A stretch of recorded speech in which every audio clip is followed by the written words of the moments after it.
পুরাই মাথা নষ্ট মামা। দরদের পক্ষ থেকে এখন এমন একটি নিউজ এসেছে যে নিউজটা জানার পর আপনারাও বলতে বাধ্য হবেন ভাই পুরাই মাথা নষ্ট। দরদের সিনেমা হল বুকিংয়ের ক্ষেত্রে টেবিল মানি দিয়ে আজকে পর্যন্ত যে রেকর্ড গড়েছে তা শোনার পর তো ভাই আপনারা রীতিমতো বলতে বাধ্য হবেন আসলেই ভাই পুরাই মাথা নষ্ট। তো চলেন কি আপডেট এসেছে আপনাদেরকে জানিয়ে দেই।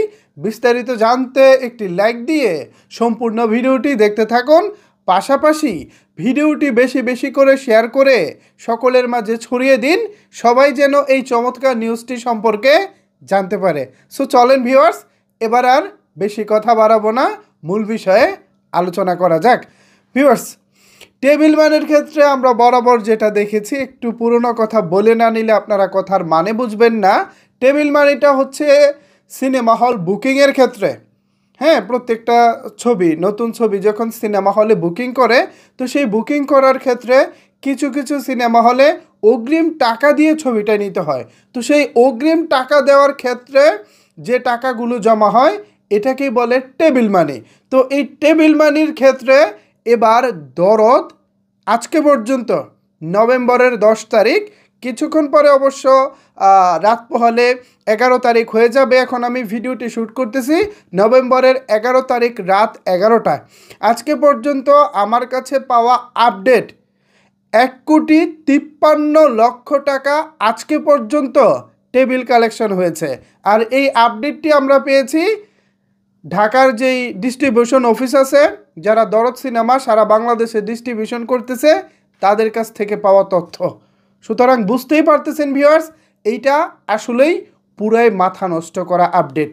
ঈদ ছাড়া 1.5 কোটি টাকা সিনেমা মুক্তির 4 দিন আগে কালেকশন করা, এইটা ভাই এক কথায় বর্তমান সময়ে আনবিলিভেবল একটা ঘটনা। আর সেই আনবিলিভেবল ঘটনাটিকে সত্যি প্রমাণ করেছে শাকিব খানের আপকামিং সিনেমা দরদ।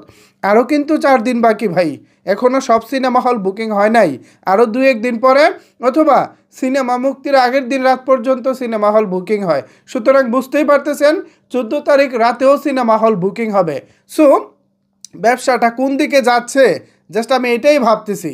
কালকে দরদের গান আসবে, মোটামুটি পাকাপোক্ত ফাইনাল হয়ে গেছে।